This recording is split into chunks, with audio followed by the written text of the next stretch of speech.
la question qu'on m'a posée, c'est le temps existe-t-il? Qui est, à mon avis, une manière un peu étrange de la poser, parce que la première chose à faire, comme on l'a dit, c'est de se demander déjà ce qu'on entend par le temps. Et c'est vrai que d'emblée, il y a la conception physicienne du temps, qui est, alors moi je me suis trompé, qui est un paramètre, et de l'autre côté, la conception philosophique du temps, qui fait plutôt de l'articulation essentielle du temps en présent, passé, futur, ce qu'il y a à penser dans le temps. C'est-à-dire, il ne s'agit plus de penser le temps comme quelque chose de mesurable ou comme quelque chose qui sert à mesurer, mais de le penser vraiment à partir de sa différenciation en présent, passé, futur, ou passé, présent, futur. Et c'est vraiment ça qui fait de plus en plus la différence entre les deux conceptions. Alors, historiquement, les philosophes se sont posés, comme les physiciens, au départ c'était les mêmes d'ailleurs, la question de la, entre guillemets, nature du temps, qui est une question elle-même assez compliquée. Quand on se demande ce qu'est le temps, on se demande plusieurs choses. On se demande si, comme ça a été dit, le temps est quelque chose qui a un sens à être défini en soi. Est-ce qu'il est indépendant des choses qui seraient dans le temps? Alors, grosso modo, c'était par exemple la position de Newton ou la position métaphysique prêtée à Newton, puisque pour Newton c'était plutôt un outil mathématique, mais les disciples de Newton le présentaient comme une position métaphysique, d'un temps absolu, comme ça a été dit, qui serait le réceptacle des choses qui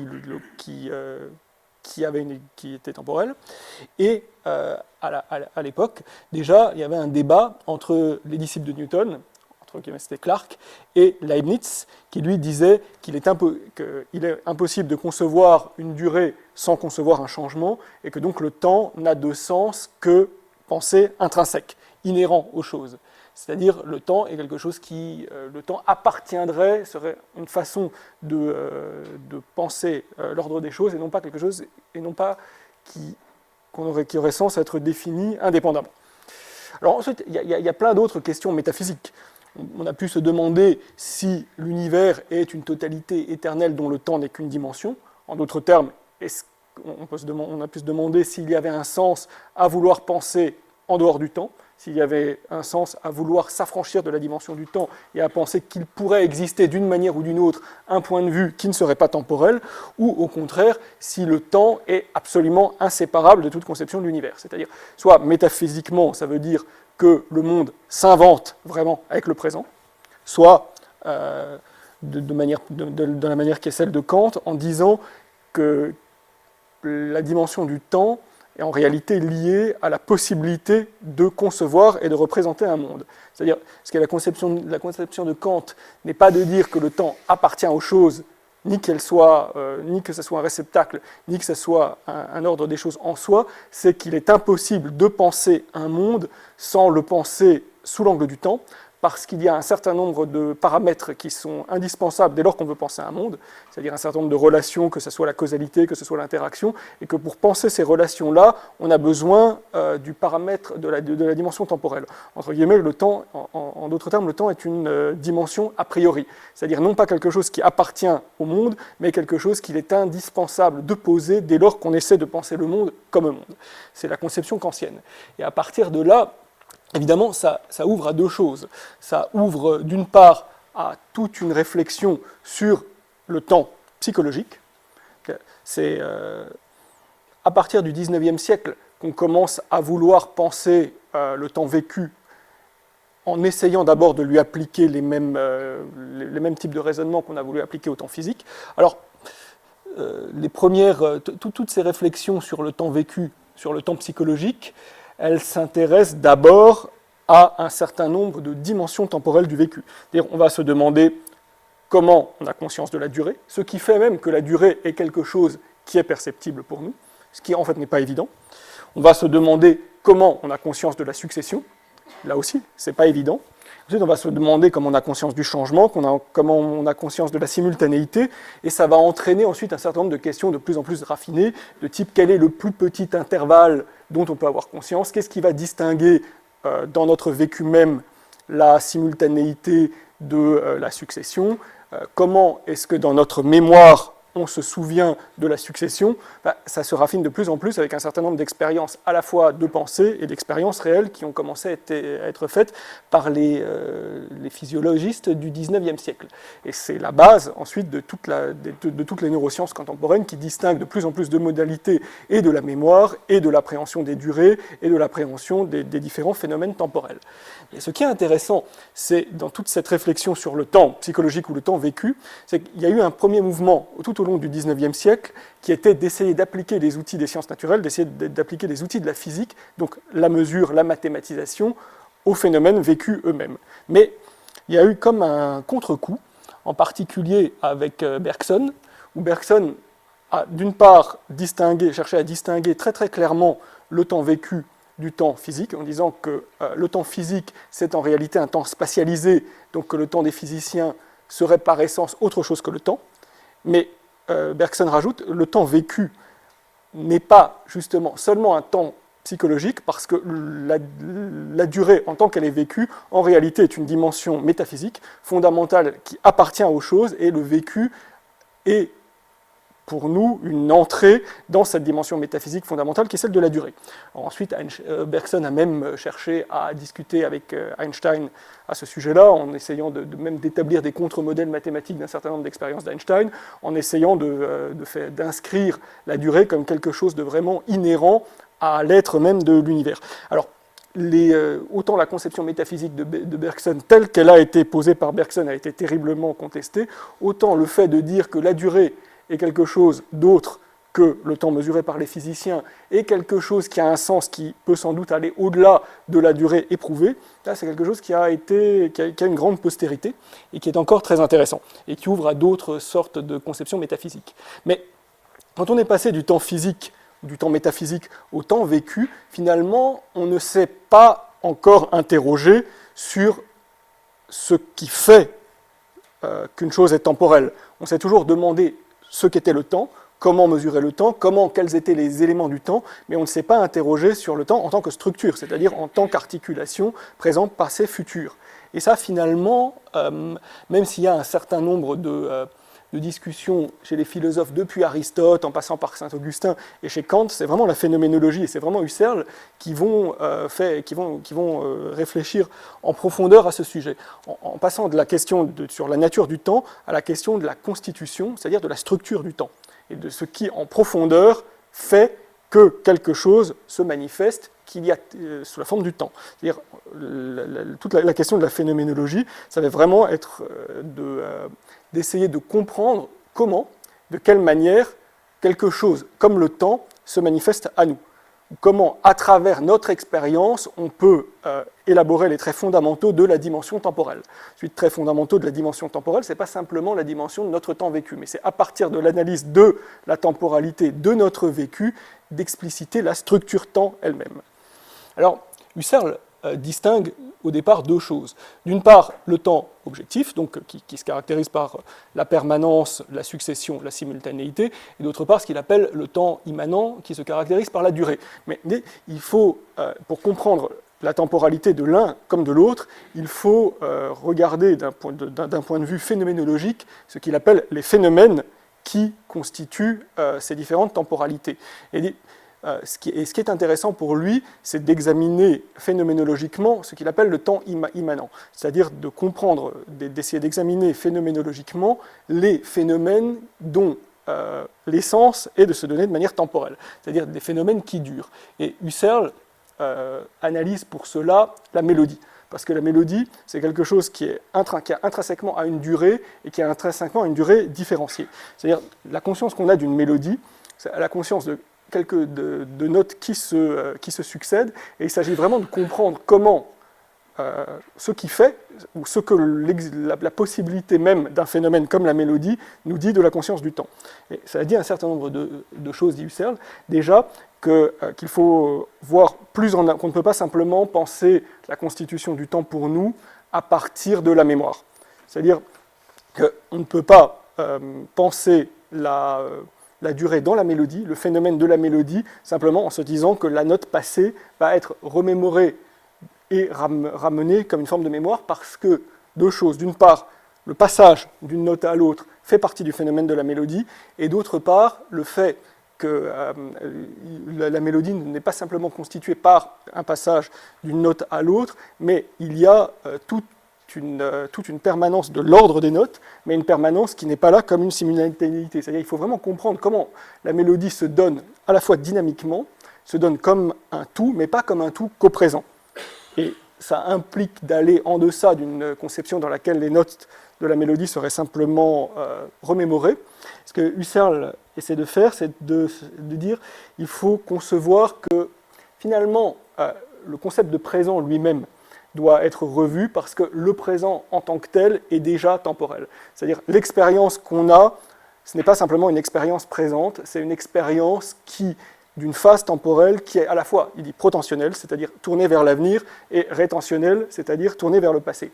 Protentionnelle et rétentionnelle, pas au sens de je m'imagine quelque chose qui va arriver ou je me souviens de quelque chose qui s'est passé, mais que le vécu lui-même est déjà, dans la manière même dont il est vécu, temporellement articulé. C'est-à-dire je suis non pas simplement présent là, mais je suis intrinsèquement tendu vers quelque chose qui va arriver et immédiatement le résultat de quelque chose qui vient de se passer. Et ce ne sont pas des éléments qui sont séparés, qui seraient réunis par mon cerveau, par mon attention après coup, mais c'est la structure même de l'existence qui est comme ça, qui se donne comme ça. Et dit Husserl, on ne pourrait pas comprendre des phénomènes comme la musique si l'existence n'était pas intrinsèquement, temporellement articulée comme ça. Alors, ensuite, pour comprendre vraiment ce que ça implique, ça demande des analyses assez complexes, parce que d'une part, Husserl donc parle de ce phénomène qui est le phénomène de la rétention, en disant la rétention, ce n'est pas la mémoire, c'est la conscience du tout juste passé, en tant qu'il est tout juste passé, c'est-à-dire et la conscience du tout juste passé qui accompagne toujours la conscience du présent. Le tout juste passé est donné en même temps que le présent, d'une certaine manière, il est constitutif du présent. Il n'y aurait pas de présent s'il n'y avait pas en même temps le tout juste passé. Mais et voilà pourquoi vous pouvez, voilà pourquoi on peut entendre une note, et voilà pourquoi le temps n'est pas quelque chose qu'on a à reconstruire, mais c'est vraiment la modalité même de l'expérience du monde. Mais, Husserl, quand on écoute une mélodie, il y a plus justement que la conscience de succession et le fait qu'une note, que la possibilité d'entendre un accord, il y a malgré tout la conscience de la totalité de la mélodie. Or, cette totalité de la mélodie, elle est à la fois présente dans la succession et elle n'est pas donnée comme telle. Donc il faut penser quelque chose qui va au-delà de la conscience rétentionnelle, simplement du lien du présent au tout juste passé. Il faut penser aussi une conscience de continuité. Alors, Husserl va distinguer, pour Husserl, un terme qui est l'intentionnalité. Il dit que le temps se constitue, il dit intentionnellement, c'est-à-dire pour lui, c'est par des synthèses. Il y a une synthèse du présent au tout juste passé, une synthèse rétentionnelle. Il y a une synthèse qu'il appelle longitudinale, fait que en même temps que la conscience du temps, en même temps les consciences articulant l'avenir et le présent et le tout juste passé, elle est conscience du temps en tant que lui-même. C'est-à-dire, c'est quelque chose d'assez métaphysique, mais pour comprendre le passage du temps, il faut postuler qu'il y a quelque chose de non temporel au fond du temps, parce qu'il faut pouvoir penser la mêmeté, parce que cette mêmeté qui n'est pas la mêmeté cumulative de tout ce qui s'est passé, mais qui permet de concevoir qu'on puisse avoir l'expérience du phénomène total d'une mélodie. Et cette mêmeté, va dire Husserl, en fait, c'est la conscience permanente que je demeure identique à moi en et par mes changements. Parce que s'il n'y avait pas cette conscience de la permanence dans la différence, il n'y aurait pas tout le caractère constructif et toute la richesse de l'expérience du temps. Donc pour Husserl, la base de la conscience, la base phénoménologique de la conscience du temps, c'est d'une part en deçà donc et du temps extérieur et du temps vécu, c'est cette structure protentionnelle et rétentionnelle, le fait que le vécu est immédiatement un présent en attente d'un futur et retenant en lui son tout juste passé, et cette structure en tant que le présent se vise en lui-même dans sa modification. Le présent est toujours le présent en tant qu'il devient un autre présent.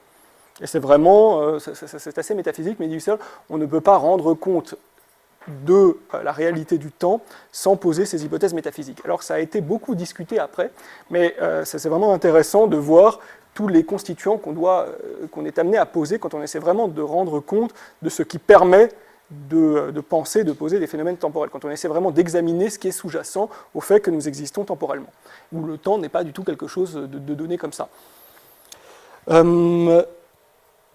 Donc, je vais faire deux petits ajouts. Alors, d'une part, Husserl a phénoménologiquement essayé de penser vraiment la structure du temps, mais cette structure phénoménologique du temps, elle n'a pas vraiment de sens comme telle. Il faut aussi la rapporter à tout ce qui, du point de vue à la fois de l'espèce humaine, du point de vue de la société, fait que nous sommes dans des environnements qui permettent vraiment de se rapporter aux phénomènes en tant qu'ils sont temporels. Et il y a eu un certain nombre aussi d'analyses depuis longtemps de sociologues, d'anthropologues et tout, essayant de montrer que si ce n'est pas la mémoire humaine directe qui constitue le temps, il n'y aurait pas de conscience du temps telle qu'on l'éprouve nous, si nos sociétés n'étaient pas elles-mêmes partie prenante de processus qui sont des processus d'enregistrement. Parce que s'il n'y avait pas de l'enregistrement, s'il n'y avait pas de la mémoire en deçà même de notre tête, il n'y aurait pas la stabilité et toutes les structures impliquant cette stabilité qui font qu'on se vise nous-mêmes et qu'on vise les objets dans leur mêmeté. Et il y a une analyse intéressante qui est celle de Leroy-Gourhan, qui est un préhistorien, qui essaie de comprendre justement tout le processus d'hominisation, donc depuis l'être préhistorique, à partir de la technique qui est pour lui l'extériorisation d'une mémoire. C'est-à-dire pour Leroy-Gourhan, le fait que le devenir humain, c'est un processus d'extériorisation dans des objets techniques de plus en plus compliqués, et ces objets sont en même temps une mémoire, parce que chaque objet, en réalité, implique toute une organisation sociale, et implique en lui tous les gestes et tous les instincts et tous les rapports qui permettent de l'utiliser. Et donc, avant même que des sociétés organisées se constituent, avant même qu'il y ait l'écriture, il y a ce processus qui est un processus d'enregistrement, qui est un processus de mémorisation, non pas dans les esprits, mais de mémorisation par les objets. Et c'est ce processus qui se complexifie de plus en plus et qui va appeler à la complexification du langage, qui va connaître un certain nombre d'accélérations, dont l'écriture, dont l'imprimerie, etc. Et c'est finalement à partir de ces processus techniques qui permettent l'enregistrement qu'on peut comprendre pourquoi la temporalité et le rapport à la temporalité dans nos existences est si important, et pourquoi surtout nos existences, enfin, l'humanité, avant même de devenir historique, était déjà engagée dans des processus qui portaient la possibilité de l'histoire. C'est vraiment ce processus d'enregistrement. Je voudrais terminer en insistant sur la pluralité des concepts de temps et la pluralité même des niveaux selon lesquels on peut penser le temps.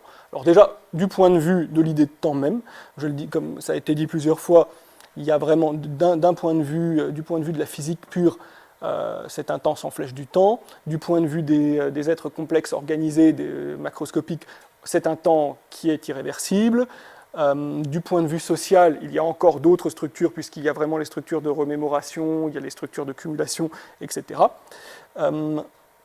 Et l'autre chose qui est complexe, c'est qu'il n'y a pas simplement une multiplicité de temps, mais il y a une multiplicité de mémoire aussi. Finalement, c'est déjà à ça que la phénoménologie de Husserl a mené, c'est que les sciences cognitives n'ont pas arrêté d'explorer au XXe siècle et maintenant, c'est que le temps est quelque chose que la conscience du temps, que le rapport au temps est quelque chose qui implique une multiplicité de processus en nous. Il y a une multiplicité déjà de formes de mémoire, que ce soit de la mémoire, que ce soit ce qu'on appelle la mémoire épisodique, donc que ce soit la mémoire conceptuelle, que ce soit la mémoire de court terme, que ce soit la mémoire abstraite, que ce soit la mémoire prospective. C'est différents modes et d'enregistrement et de rapport au phénomène temporel. Et finalement, ce n'est pas un seul processus, mais c'est une multiplicité de processus qui sont amenés à collaborer ensemble. Il y a une multiplicité de mémoire, il y a une multiplicité de processus aussi physiologiques et sociaux qui interviennent pour nous permettre d'estimer le temps et pour nous permettre de nous rapporter au temps. Et ce qu'on pourrait dire en conclusion, c'est que nous ne vivons pas seulement le temps, mais nous le créons, mais cette création n'est pas quelque chose d'ex nihilo. Cette création, elle implique la prise en compte des propriétés déjà temporelles de notre corps. C'est parce que notre corps, et au-delà de notre corps, tous les systèmes, que ce soit biologiques ou techniques, avec lesquels notre corps interagit, ont eux-mêmes des propriétés qui sont temporelles, que physiologiquement, nous, de diverses façons, nous fabriquons, nous mettons en œuvre des processus qui sont des processus d'appréhension, de mise en ordre et de temporalisation. Donc, nous ne vivons pas simplement le temps, nous le créons, mais nous le créons parce que nous sommes déjà pétris par lui. Et je terminerai par là.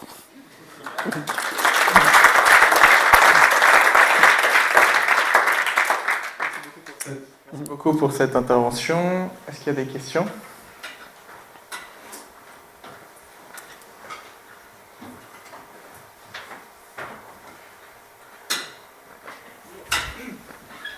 À la question slogan de cette conférence, comment existe-t-il ? Si j'ai bien compris, votre réponse c'est il existe, il est très multiple, il est très complexe, on n'en a pas encore compris toutes les dimensions. La réponse serait... Ma réponse serait en deux temps, justement. La première, c'est qu'on a besoin du concept de temps pour penser le monde de toute manière, qu'on a besoin d'approfondir plus finement ce concept de temps en pensant la manière dont il y a du temps pour nous. Et pour ça, ça veut dire plus que la manière dont nous le vivons psychologiquement, mais ça veut dire tous les processus qui permettent de rendre compte du fait que notre existence est temporelle. Mais qu'une fois qu'on a fait ça, on est amené d'une certaine façon à revenir en effet à tout ce qui est, à ressortir de la philosophie, à revenir et à la physique, et à la biologie, et à la sociologie. Et il y a beaucoup de phénomènes qui ne se laissent pas, qui ne sont pas simplement des phénomènes qui se laissent décrire temporellement, mais qui impliquent en eux la dimension du temps, mais de manière extrêmement multiple. Donc,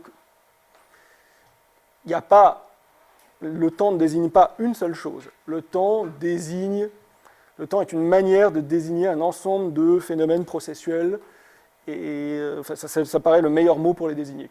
Mais il faut toujours bien distinguer ce que nous, ce qu'on comprend comme conscience du temps, et le fait qu'un certain nombre des phénomènes auxquels on se réfère aient quelque chose en eux qu'on a envie d'appeler temps aussi. Ce n'est pas le même sens de temps, mais ça ressemble.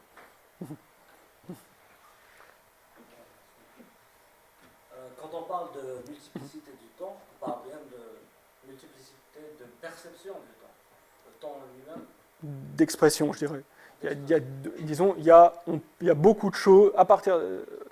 Parce que si on se fait un concept, si on prend vraiment il n'y a pas un concept unique du temps, mais si on se réfère à la préconception qu'on a du temps, la préconception, c'est-à-dire qu'est-ce que même si vous ne pouvez pas en donner une définition, vous avez une certaine idée de ce que vous avez envie d'appeler le temps, cette certaine idée, elle peut caractériser ou se retrouver dans beaucoup de processus différents, qui ont quelque chose en commun, mais ça ne veut pas forcément dire qu'ils ont une origine commune. Mais c'est parce qu'il faut vraiment... Le temps, on a à la fois un préconcept parce qu'on a besoin du mot temps, parce que c'est quand même un mot qu'on utilise, mais ce préconcept, il est extrêmement difficile ensuite à approfondir derrière. Parce que déjà Saint-Augustin, je sais ce que ça veut dire le temps, spontanément, mais quand on me le demande, je ne le sais plus. Parce que ce n'est pas parce qu'on a un rapport temporel aux choses qu'on a une définition qui se voit. Le temps, c'est plutôt un point d'interrogation qu'on va interroger de différentes façons à travers la physique, à travers la biologie, à travers la philosophie, la sociologie. Vous avez évoqué une sophistication du langage. Maintenant, quand on voit que les générations actuelles travaillent avec des espèces d'hiéroglyphes sur les claviers, est-ce qu'on ne va pas perdre un outil de communication? Et donc, est-ce qu'on ne va pas perdre la capacité à formuler des idées qui permettent de nourrir les débats que vous animez? Alors, moi, je dirais deux choses sur ça, parce que quand je dis sophistication du langage, on peut le prendre de deux manières. D'une part, la manière vraiment qu'ont les préhistoriens, c'est de dire qu'il y a un certain nombre, il y a 5 caractères, alors je ne vais pas essayer de les citer parce que j'en oublie toujours, qui distinguent clairement les modes de communication animaux du langage humain. Bon, ces 5 caractérisations, ces 5 caractères permettent, entre autres, la récursivité, permettent de faire avec notre langage beaucoup plus que simplement indiquer. Et en particulier, c'est la grammaire, en particulier, c'est la capacité de construire des temps, de construire des relations logiques. Ça permet de raconter des histoires. Ça, en soi, on ne va pas le perdre, parce que c'est la structure de notre langage qui est comme ça. Mais ensuite, ce qu'on en fait, ça peut s'appauvrir. Parce que ça, mêlé au fait, parce que ce langage très intrinsèquement complexe, mêlé à tout ce que les sociétés se transmettent avant même d'avoir l'écriture, mêlé à l'écriture, mêlé aux rites sociaux, ça peut donner lieu à beaucoup de richesses. À partir du moment où le langage est réenrégimenté comme outil de communication, hein, il perd, oui. Et en particulier, à partir du moment... Déjà, pourquoi je mettais le nom de Bernard Stiegler, parce que Bernard Stiegler dit quelque chose d'assez intéressant. C'est pour que la chose essentielle dans le langage humain, c'est pas simplement qu'il sert à communiquer même des idées complexes, c'est qu'il n'est pas en soi évident. À partir du moment où il est écrit, il est en soi trouble. C'est-à-dire que tout langage est toujours à interpréter. Donc, et le fait même que le langage soit toujours d'une certaine manière à retraduire, ça fait que, historiquement, dans les sociétés, les êtres humains, quand ils se rencontrent et quand ils essaient de se parler, ne sachant pas exactement ce qu'ils veulent se dire et ce qu'ils disent, sont amenés à approfondir à partir de la communication. Et il y a tout un phénomène qui est celui de l'anamnèse, dit Stiegler, ce qui fait qu'on ne fait pas simplement que répéter mécaniquement les choses qu'on a apprises, mais qu'on doit se les réapproprier, c'est-à-dire les recomprendre. Comme on les recomprend toujours différemment, donc il y a un phénomène d'enrichissement. À partir du moment où on a des modes d'acquisition, que ce soit par le numérique ou autre, qui permettent de court-circuiter ça, c'est-à-dire d'acquérir très rapidement des modes de communication sans avoir forcément besoin de se les réapproprier, forcément, on perd cet aspect tiers du langage, parce qu'on croit que le langage est transparent, donc on cesse de se rencontrer par lui, on est juste côte à côte par lui en s'envoyant des signaux, mais sans pouvoir vraiment créer ce que le langage permet, qui est une transindividualité, quelque chose qui est plus que nous et qui fait qu'il y a une société, et pas simplement une agrégation d'individus. Donc la réponse est oui à cette question. La réponse est il y a le risque, mais c'est pas... voilà. Il y a le risque si on n'a pas si on ne pense pas à un usage de tous ces outils qui ne permettent pas la réappropriation. Question. L'humain a un cycle d'apprentissage jusqu'à sa mort.